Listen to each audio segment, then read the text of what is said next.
All right, so now we have our basic outline of things. I went in and filled in my flower. I really feel like I could go in and do that reflection that you see in the vase because that's pretty cool. You can choose to do that, or you can kind of choose to just shade that in. You definitely want to look at things like reflections. So you could even map that kind of in. I kind of went in and put the top of my vase there. I can see that the vase reflection kind of does something like this.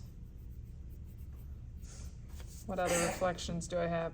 I have a very dusty vase, that's for sure. So you can kind of map some things in, like darker spots if you want to kind of figure out where those are going to go.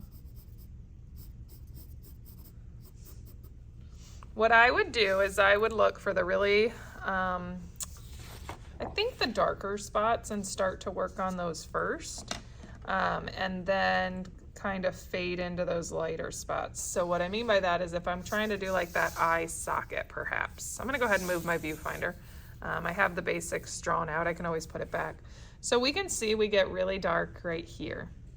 So I'm gonna go ahead and shade that in.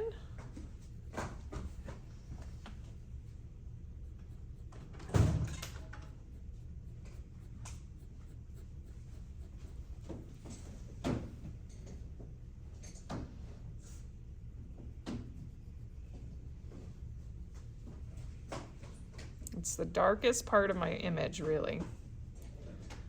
And then I'm gonna start to kind of fade into those other tones. This is gonna be a lot of work in values, which most of our stuff tends to be a lot of work in values. But we want it to look like it's going down into the skull because it's a hole right here. So I want to kind of darken up those edges. And then I might even switch to a different pencil if I want to make that a little lighter. And just really paying attention to where the darker tones are. There's nothing left completely white here. So I'm just kind of following my shading around. Let's see if I can zoom in a bit on that. Can you see both those pieces? There we go.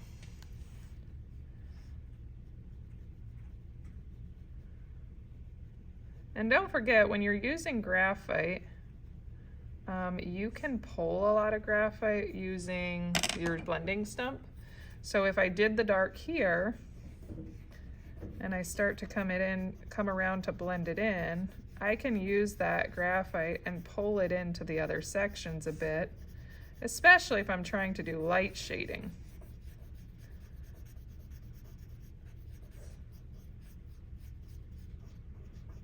And then I can come up, start kind of shading around this edge here. I can see that this stays kind of white right there, but then the shading builds up right here to make it appear more like it has depth.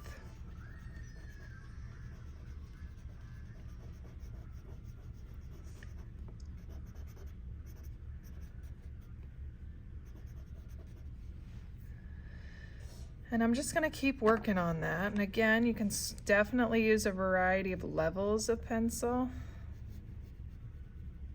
So I would definitely wanna come in and emphasize that edge there.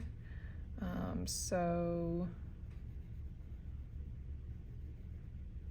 kind of come around like that. There's a little divot there that I might wanna put in.